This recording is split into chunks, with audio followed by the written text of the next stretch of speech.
They had this enterprise going on, so they were in this state of being, and he's giving us the characteristics of this state of being. As he talks about it, of course, he ends with the idea of prayer, which we talked about last Sunday. And this prayer is not just getting on your knees or not just coming together in corporate prayer, although all of that is good.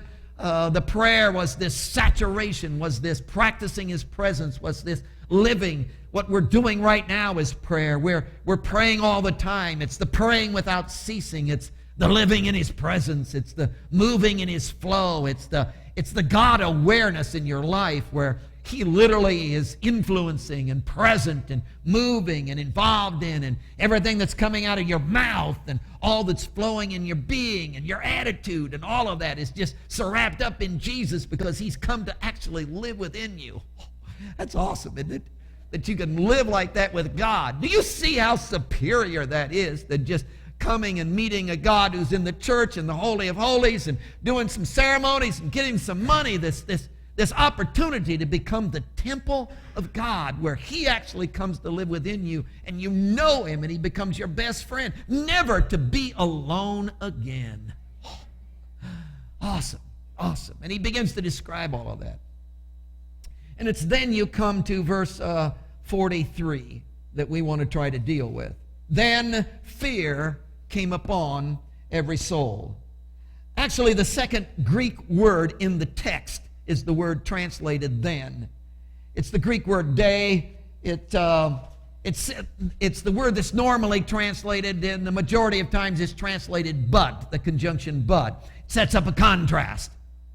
Now, you realize there's degrees to contrast. There's really strong contrasts, which are opposites. Over here you paint one picture, then but, and you paint another picture which is opposite of the picture you've just painted. But that's not the case here. This is a mild contrast. He's described for us what's going on in the early church and the aroma that was going on among them, the atmosphere that was taking place, the saturation in the presence of Christ, and how that filtered out in certain activities, and as they lived in that, he's painted this picture. When he gets done, he says, oh, by the way, but I want to paint an additional picture. I want to give you another addition to that. I want to add to that the atmosphere. I want to add to that the strength of it. I want to add to that the intensity of it. See, I've given you some activities and some things they've been involved in, and that's really good, but you don't know how strong that was. You don't know how passionate that was. Yeah, I tell you, they came and they broke bread together. Well, that could be anything. I want to tell you what went on while they were breaking bread. I tell you about the prayer thing, and we all have prayers and we all pray before our meals and so, but I want to tell you the passion of that thing. I want to tell you how deep this went in their system. I want to tell you the burn that this had. I want to tell you the atmosphere of what was going on in their lives. So he adds this element, which is really significant. Now, you'll note that the verb in verse 43 is translated came. It's a verb in the Greek language that we deal with all the time. It's ginomai. And the reason we have to bring that up is because it brings us back to this idea of the state of being. It literally means that came, fear came, literally meaning to become. Like it wasn't, but now it's being created and brought into. It can literally be used in terms of to be, which again is a state of being. I know you're sick of hearing about the state of being. Well, I'm sick of talking about it. But they keep bringing it up. These guys, and we mentioned this last night, seems like everywhere you go in the scriptures, they just keep driving us back to this whole idea of the state of being. That it's not about activities you do, it's about the state of being in which you live. It's not about the functions you perform, it's about this internal dynamic that's going on within you. And he keeps bringing us back to, I don't want you to get all wrapped up in the activities they did.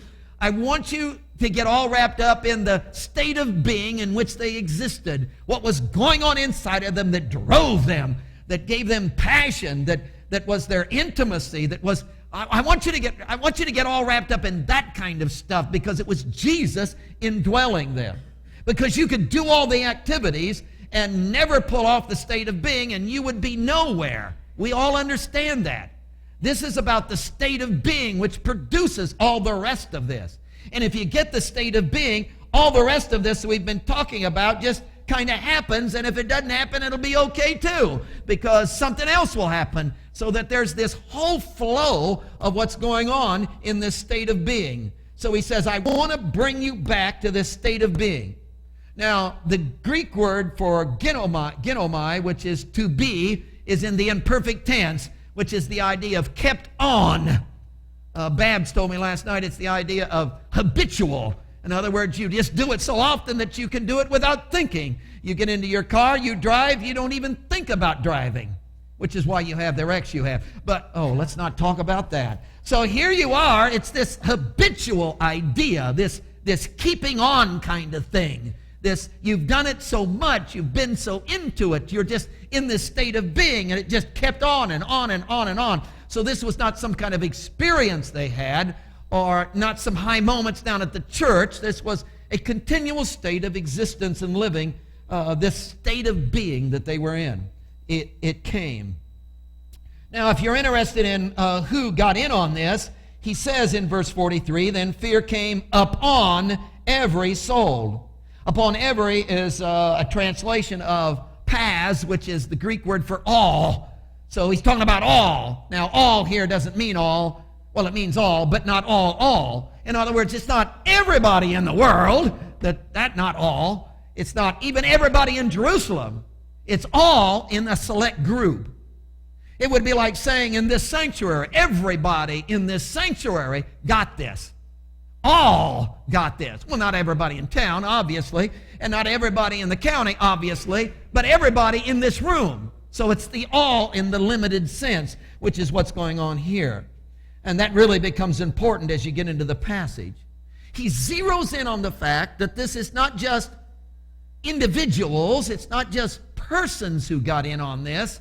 And I think that's significant, because, he could have written that this came upon everyone or every person or every individual, but he didn't state that. Upon every soul, which immediately focuses you on the internal of their lives. So what he's emphasizing is whatever's going on, whatever's coming into being, whatever kept on, whatever the state of being is, whatever this atmosphere is that they've entered into, it literally is taking place on the internal. It's burning from the inside, the soul, the inside of this entire group, which becomes really, really important. Now, as you get into the passage, there's a disagreement among the scholars about who this applies to. In other words, who is the every soul that the fear came upon? There's disagreement. And don't you love disagreement? There's a whole group of people, a whole group of Bible scholars that say what is happening is that the fear that came upon every soul is referring to all of Jerusalem who are not a part of the 3,120. So fear began to grip the non-Christian. Here's these 3,120 Christians, man. We're having this great time in Jesus, and all of a sudden, man, all of this stuff is happening. And they link with verse 42, verse 43, you'll note, it says, many wonders and signs were done through the apostles, and they link that in on it. That the apostles went around doing these miracles, and it scared the living daylights out of all the Jewish population in Jerusalem. Now, another group of scholars, smaller, but another group of scholars, I'm in that class, if you want to call me a scholar. Anyhow, in that other class, they look at this passage and say, no, the group that we're talking about, it's not all the non-Christians in Jerusalem who are scared to death because the apostles are doing miracles. They are saying, what the group that we're talking about here is the group of the believers themselves. So we're talking about the 3,120 who are living in this atmosphere. Now, that's not just an opinion from my viewpoint, and I love saturation. I just encourage you to saturate. Oh, please, begin to saturate in the Scriptures. What happens when you saturate in the Scriptures, you begin to see things that you don't see when you just take a verse, pull it out, and kind of do something with it. As you begin to saturate, as we have been saturating throughout this whole chapter, it all begins to come together. For instance, not one single place, do you realize, not one single place in the context of this passage, in this whole chapter, is the idea of the Jews of Jerusalem even brought up. They are only mentioned one time in chapter 2, and that's in verse 13 in a negative sense. So in chapter 2, verse 13, others mocking said they are full of new wine. So that's the only time these Jews of Jerusalem, the non-Christians, are even mentioned. Everything in this chapter is dedicated to these Christians, these 3,120 who are in on this thing. That's what he's been describing in the paragraph, man. He's been going over this thing. He's been describing who they are, what they're feeling, what's going on. Now let me add this factor to it. And he's not describing non-Christians. He's describing this group of Christians who literally fear has come upon and just keeps coming upon. They live in this state of fear. Now, as you move into the rest of the book of Acts, you discover that, yes, the apostles did miracles. No question about that. It says it right here. Wonders and signs were done. But even that didn't produce fear in the non-Christians. As you go into chapter 3, a lame man is healed, and the crowds are just blown away. They're just, whoa, isn't this something? But they're not frightened. So it's hard to relate all of that. The miracles and wonders is not where the fear is coming from. If you were going to have the fear, now think about this, verse 43. If you were going to have the fear coming from the wonders and signs, caused by the wonders and signs that the apostles are doing, you'd mention that first. You would write verse 43 by saying, wonders and signs were done through the apostles, and fear came upon.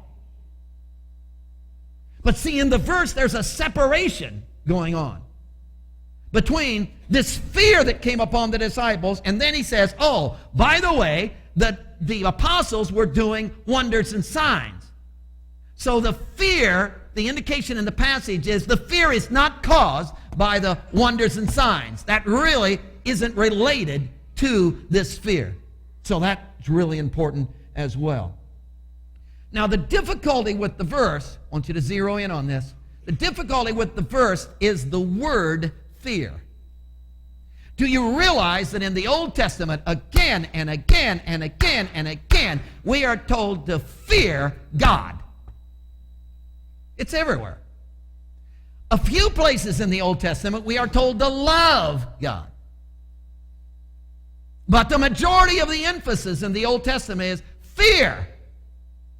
Fear God. I mean, come on. You put your hand on the ark in which he dwells, you're going to drop dead, son. You go to Mount Sinai, don't get too close. We're putting a rope around the base because you get too close, you won't survive that one. So if I was you, I would fear God. Listen, the high priest trembled, brother, when the annual day came when he had to go into the Holy of Holies, and he did everything proper. He had the cleansing thing and had to have the proper garb, and it was the one day to go into the Holy of Holies, and nobody went in there except him, and that only once a day, only once a year. And they tied a rope, as you know, around his ankle, because if he had the big one while he's in there, they're not going to go in and get him. They're going to pull him out, because you just don't mess. There is a God who dwells in the Holy of Holies, and you better be afraid. Fear this God. That's strong in the element of the Old Testament. But do you realize, as you come into the New Testament, Jesus never, ever, ever told us one time to fear God. You know what he told us? Love him. In fact, the epistles write stuff like, perfect love casts out all fear. Cast out. Fear is eliminated. Why? Because, I've got this perfect love relationship going on. That's the emphasis. So it's really difficult when you come here in verse 43 and find out this early church that was so intimate and filled with the Spirit and had all the things that are going on in their life that were taking place in verse 42, this saturation, this prayer, this practicing His presence, they're living in the flow, that while all of this was going on, this fear kept on coming in their lives, and they lived in this atmosphere of fear. Now, the Greek word is very strong. It's the Greek word phobia, or phobias. It's where we get our word phobia. It's terrified. It's frightening. It's used 47 times in the New Testament. It's used 14 times in the Gospels. For instance, the disciples are going across the Sea of Galilee, and they reach the point, it's evening, and the storm comes, and there's 8-foot waves. Could you see them? They're just coming in, and they're filling the boat. And these guys are experienced fishermen. I mean, come on. They've been on this sea. They know this thing like they've been through all of this, but not like this. This is, and they're bailing water out like mad, and they're drenched, and they're tired to the bone. And hour after hour, this storm just goes on, and it's just awful. And finally, the storm clouds part just enough to let the moon shine through. And as it shines through, they look out there on an 8-foot wave. This is not a calm sea, folks. This is an 8-foot wave. And as they look out there, there's a ghost standing right on top of that wave. In fact, he's jumping from one storm wave to another. It's Jesus. He's jumping from one storm wave to another. And they are, this word, scared to death. This is the word that's used.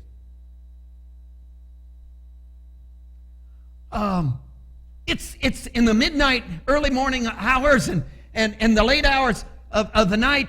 The soldiers who are special force soldiers, I mean the best the Roman legion has, they're guarding the tomb, the dead body of Jesus. It's sealed well with a Roman seal. They're standing in front. Nothing bothers them. They just got to make it through the night, and this whole thing will be over. And as they're standing there, an angel descends, and these guys, this word, get so scared, their body cannot contain the fright, and they pass out. That's this word. Now you take that word and bring it right here and say, you know what was going on in the atmosphere of the early church? Scared to death! I got problems with that. And here's the answer. This word phobia or phobias can be used in a variety of degrees. I want you to get this. Can be used in a variety of degrees. It does mean terrified, terrorized, frightened to death. It does mean that. But it can be softened. It can be awe. It can be wow. Now, obviously, here, the disciples are not terrified, frightened to death. They are awe. Whoa! Wow! Isn't this? Wow! This is, I can't believe this kind of stuff.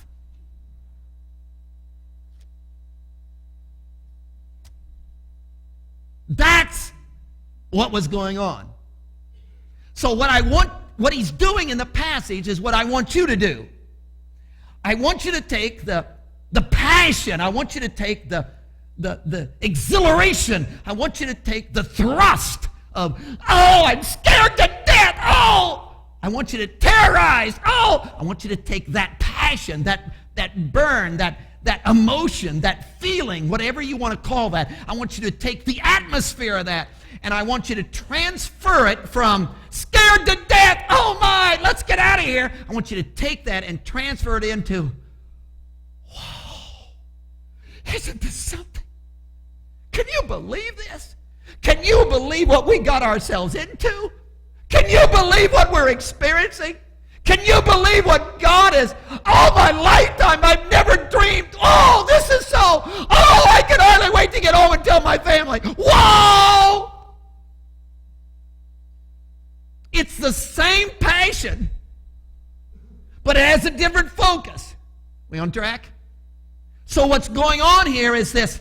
It's that they kept on in this. This was not just a moment, emotional time. This was not just some slick evangelist. This was not, well, the quartet really got us going. Not that. This is they kept on in this, that something was going on in their lives that was so captivating. This Jesus had become so real. This whole thing had so gotten a hold of them. They had said, wow, I can't believe this is, and the whole essence of that awe, wonder, gripped them and became a part of the state of being in which they lived. Now, if you say, could you give me details on what caused this state of being? And I know you're going to say, Jesus, and that is true. But how did the application of Jesus in their lives bring this about? I want to give you 3 ideas from the context of their own culture and life experience. One of the things that you need to deal with in this context is, we're calling it a miss, a field, astray. Now, these guys are Jews of the dispersion. And surely we've talked about that enough. You've gotten a hold of that. If you go back to chapter 2, verse 9 through 11, you have a list of the nationalities of these boys. They are all from foreign lands. They flew in, and they've landed in Jerusalem. They come every year. They've got condominiums down by the temple. They're the original snowbirds. They come every year for about 2 months, especially during the feast days. They are, according to verse 5, devout men. So these are Jewish Jews. I mean, these boys, they're into it. They're into Jehovah. They're into the righteousness. They come every year for the feast days to celebrate. They've come, they're open. They're not a part of the political structure of Jerusalem. They're not in on the Sanhedrin. Hey, they hear about it, but they're not on the Sanhedrin. They're not in on all of the ins and outs of Jerusalem and the city. They just come for 2 months. We're glad to see them come, glad to see them go. We take their money. Hey, we're glad, but they're not a part of us. There's them and us. So they've all come in this year, as they do every year. Over 3,000 of them, probably about 5,000 of them, celebrating in on the temple, offering sacrifices, doing the stuff they're supposed to be doing. The chief priest and the elders and all of the Sanhedrin has a campaign. There's something different this year. There's a campaign going on. There's this disruption. There's this upset. There's this thing that's going on in Jerusalem, and it's producing an atmosphere. It's this Jesus person that everybody keeps talking about. These boys may or may not have been exposed to him. They don't know much about him. They've only been around for 2 months. He's been in Galilee doing his thing. They hear about him, but the leaders of Israel are obviously all upset. So they get these boys, because it's a large crowd, and they're down at the temple. They get these boys in on it. And they've got Jesus in a trial. These guys are all surrounding him. And can you see the chief priest? He's going through. Chief priest is our leader. He's our general superintendent. Come on, we're going to follow him, man. And he's saying, we want this guy crucified. So they have joined in on this political thing that's going on to crucify Jesus. They don't know much about him, but from what they can gather, he should be crucified. All the things he's been doing, all the laws he's been undermining and that stuff, he needs to be nailed. So they're out in the crowd, crucify him, crucify him. So they have distinctly participated in the crucifixion of Jesus. Now, Pentecost happens. Oh, you got to get this. Pentecost happens, and it just blows them away. This is the new thing they've been waiting on. They've been waiting for a movement of God. That's why they come to Jerusalem. They've been waiting for something to happen. They've been sitting on the edge of their seat believing God is going to do a new thing. And wham, here it is. And they're wondering about how all this applies to their life. And Peter stands up and preaches this sermon. And for 400 years, God hasn't moved. Now, all of a sudden, whoa, God is moving in this service. I mean, Peter is preaching, and the truth just acts like a knife and just slices them, just cuts them to the bone, it says. And Peter is so bold and looks him right in the eye and says, "You crucified Christ!" It's true. We did. And he was the answer that God was sending you. He was the fulfillment of all that God wanted in your life, and you nailed him. Oh, brother, we've come every year to Jerusalem looking for a new thing, and the new thing was Jesus, and we crucified him. They are literally cut to the bone. What can we do? Peter stands and says, "Wait, guys. Don't sink into a hole. Don't collapse in absolute despair. Because I want to tell you about my experience." And he began to exhort them with his own testimony. Hey, I walked with him for 3 years. I was close to him. And I said, "I will never deny you." And he said, "You will, Peter." I said, "Not me." And three times, I denied Jesus. 3 times. And you know what he did for me? He came back from the dead and forgave me. I know you crucified him. I understand that. But wait a minute. Don't sink in despair. If he could forgive me, who was close to him and knew better, 3 times, and if he could forgive me, he could forgive you. And you know what they said? Yes! Bring it on! And they are the Jesus that they crucified and wiped their hands of, now, get this, now actually came to indwell them and embrace them, and they knew him. You know what that produced? Whoa! Wow! Can you believe this?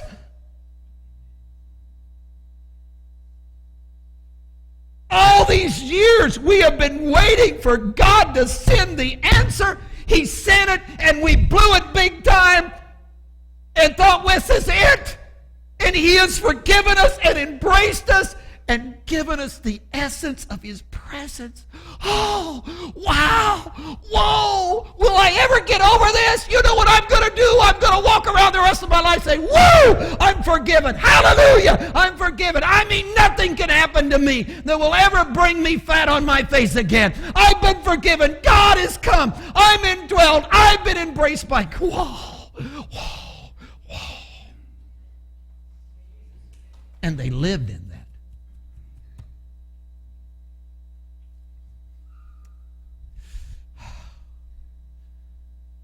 Let me talk about you. You've crucified Christ. You participated in that thing. You say that was 2,000 years ago? That didn't have anything to do with me? Oh, come on. By everything you've done and who you've been and how you've acted, you nailed him, man. You are guilty of nailing Jesus. Now, wait a minute. Don't sink in despair. Let me tell you my testimony.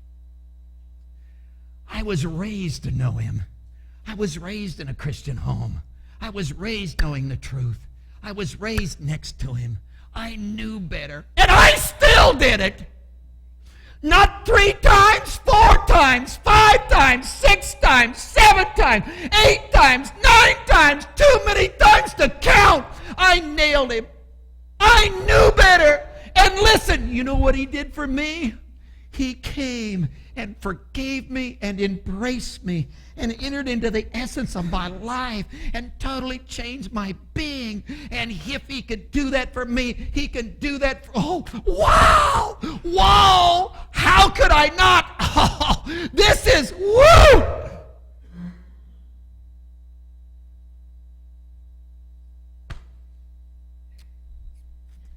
Do you have that?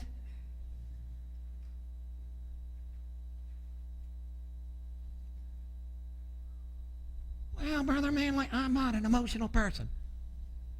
It's all right. We're all different. I know. We're all different. Hey, you be who you are. Nobody's putting any... You don't have to raise your hand. Keep your hand down. I don't care. But you do have something going on inside. Something grips you. You do get excited about something. And I want to know if you, has he become the thrill? Has he become the essence? Has he become the drive? Has he become the burn? Has the, whoa, wow. Don't you just walk around saying, how on earth did I get into this? How, out of all the people in the world, folks, how did I have the privilege of discovering this? Why did he come to me? Whoa. Why? That's this group. Whew. Let me give you another one. Only got two more. Second one's adventure. We're talking about the context in which this all took place. These are Jews of the dispersion. Again, we've already mentioned verse 5. They are devout men. Devout men.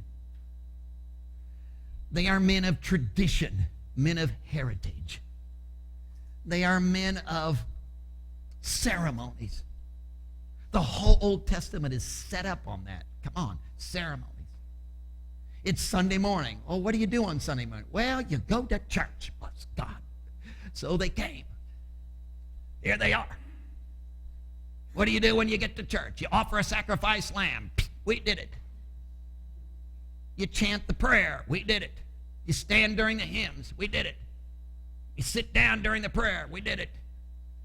You shut up during the sermon. Some of you do it. So, there's this, we got these ceremonies. We got these traditions, see? They're men of tradition. God set them up. We know that.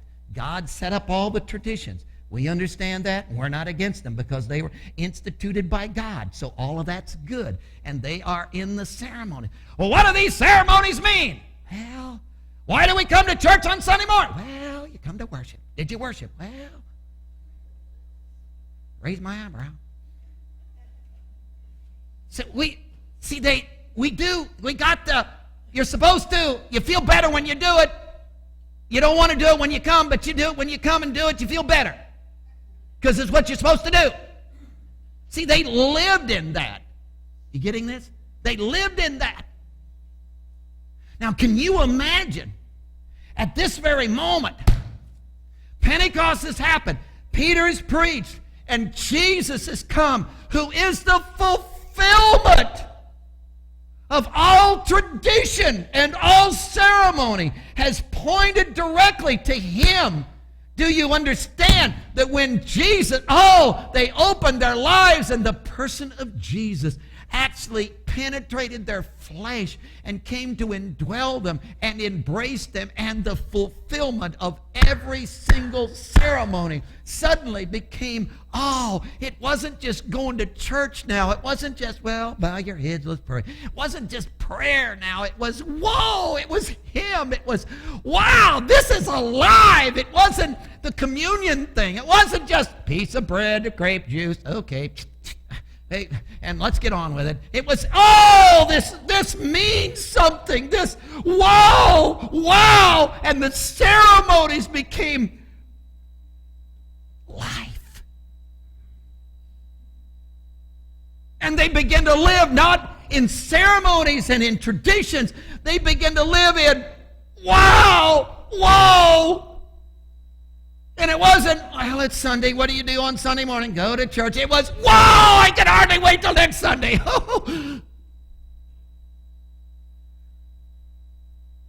And they were gripped with this.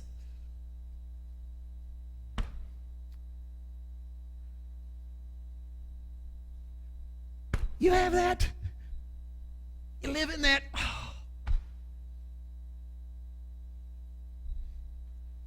One of my favorite things through all of these years in preaching with other preachers and camp meetings and that sort of thing is that everybody will say, oh man, I got to preach today.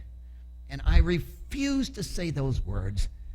The words are, oh, I get to preach. I don't have to preach today. I get to preach. I got to preach twice today. Nathan stole one of my opportunities, but I forgive him, but I get to preach today. Wow! Wow! Well, this is no, it's not my job. What are you talking about? One guy said, Manley, you ought to have to pay to preach. I do!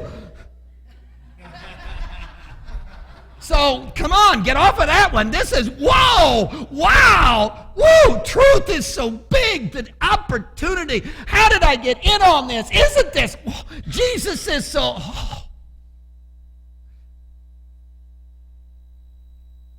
And I can guarantee you, if Christianity's nothing but, well, I've been baptized. Well, I go to church when I can. Well, Let me give you just one more real quick. We're calling it above. The Jews of the dispersion are into the law. See, the neat thing about the law is it sets up boundaries for your life. Everybody needs boundaries. What are the boundaries? I feel comfortable within the boundaries. It sets up a fence, and in that fence, I'm safe. So as long as I stay within the boundaries of my law, what's acceptable, I feel safe. I feel, hey, somebody, someplace is certainly watching out for me, and they lived in the law structure. It's really neat to have the law structure because you can look at the people who are not within your fence, within your boundaries, and know how better off you are than they.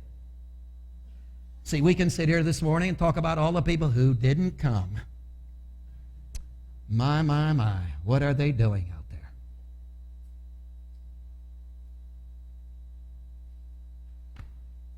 And it makes me feel real good because I'm one of the people who came. And you can always find someone worse than you are to talk about. And you can measure the law. They've lived in that law, oral tradition, all of their lives. Can you imagine this scene? You got to whip right through this. Can you imagine this scene here? Oh. The outside God has just come to be inside, and all the law is fulfilled in Jesus, the person.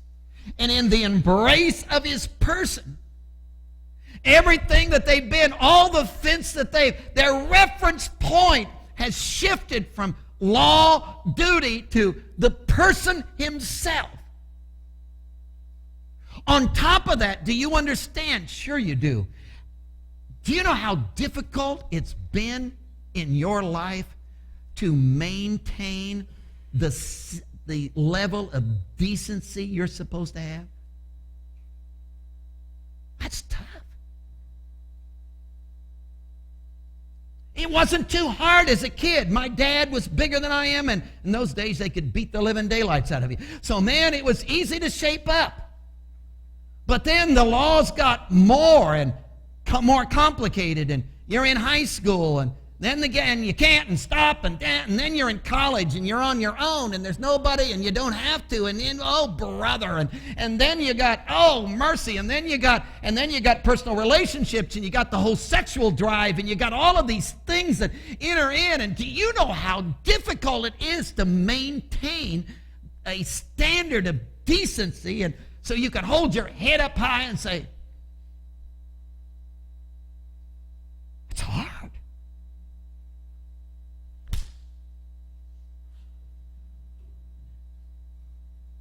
And to tell you the truth, it's really boring being good.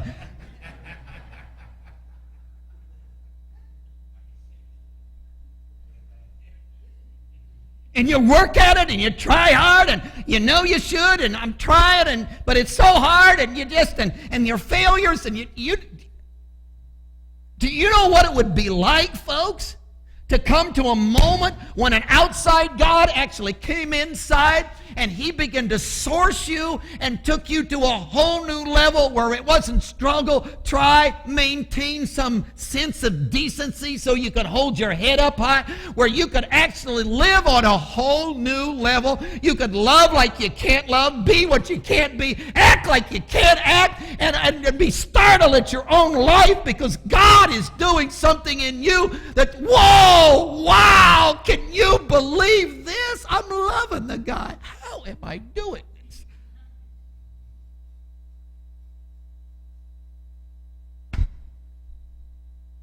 That's what's going on.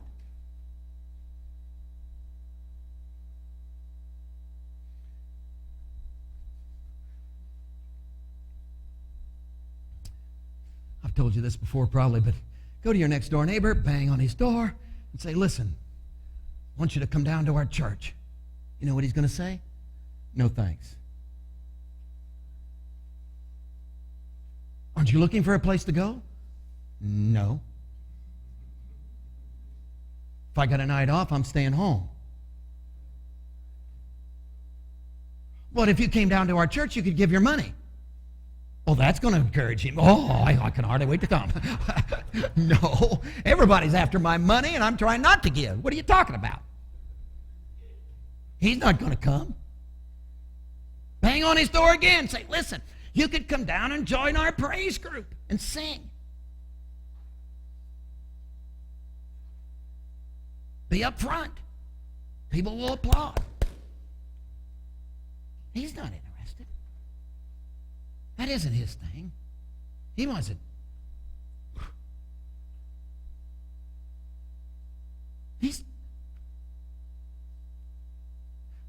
He's not looking for a place to go. He's not looking for one more thing to give his money to. He's not looking for one more obligation, one more committee meeting, one more. He's not looking for, we got some rules you could keep. He's not looking for that. Wouldn't you like to have another ball and chain around your ankle?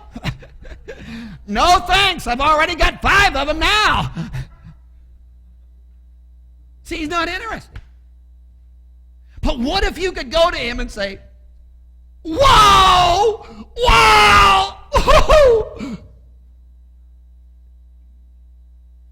do you know what you could get in on? Do you know what could happen in your life? Do you know what could happen to the ball and chains? You know what he'd do if you could convince him? He'd look at you and say, is it in pill form? Where is it? I gotta have it. It's Jesus, man. And I'm telling you, Jesus is so powerful and so overwhelming. And what happens in this experience of intimacy and being sourced by him is so dynamic that you just, wow. And I'm telling you, next Sunday, the whole sermon, we're just going to go, whoa, wow.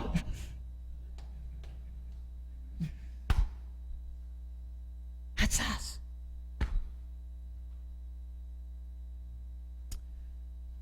Oh, Jesus. You are that big. You are that great. That is what you've done in my life. This is what's happened in me.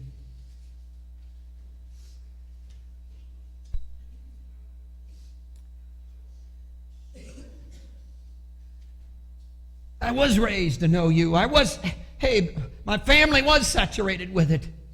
But I nailed you anyway. I knew better, and I nailed you anyhow. And you've forgiven me. Whoa, wow. I was all wrapped up in tradition. I was dragging my feet. I was trying to do the right thing. I was trying to come to church and say, whoa, wow. You took all the ceremonies and fulfilled them in my life. I was into the law. I was trying to struggle to keep my head high and have some kind of sense of decency about my life. And you came, you sourced me. You began to produce in and through me what I couldn't possibly ever pull off. What discipline could never do in my life, self-discipline could never get done. You came in the fullness of your Spirit and yanked me into a whole new realm of living. Wow.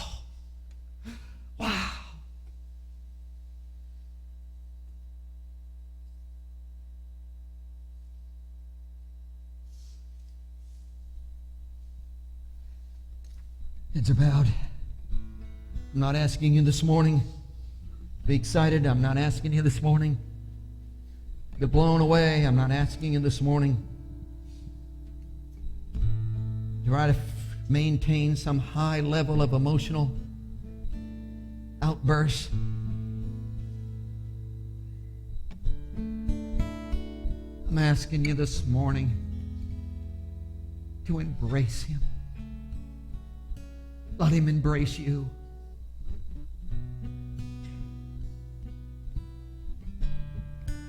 You have crucified Him. Would you let Him forgive you? Would you let Him bathe you in His love? He's hounded you down, banged on your door. Would you let Him in? You have been doing the ceremony, meeting the obligation, doing the stuff, lighting the candles, saying the prayers, making the sacrifices, because you're supposed to. Oh, would you let Him embrace you anew? You have been keeping the laws. It's the fence, the boundaries, struggling to maintain decency, be what you ought to be. Would you quit? Would you throw in the towel? Would you collapse? Would you let Him become the law in your life? Would you? Wow. And I guarantee you, if you meet Him, if you know Him, if He becomes this in your life, you will keep on in a state of, wow.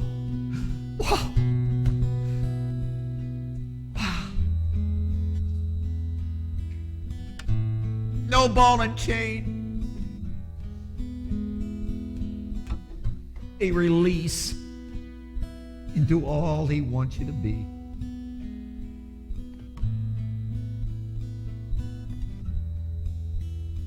We're here to respond. We're here to seek. I'm asking you to join me. I want to kneel here. If you can't kneel, come and stand. But I want to kneel here, seeking Him. I don't want to slip back into ceremonies. I want to slip back into self. I want to embrace tighter than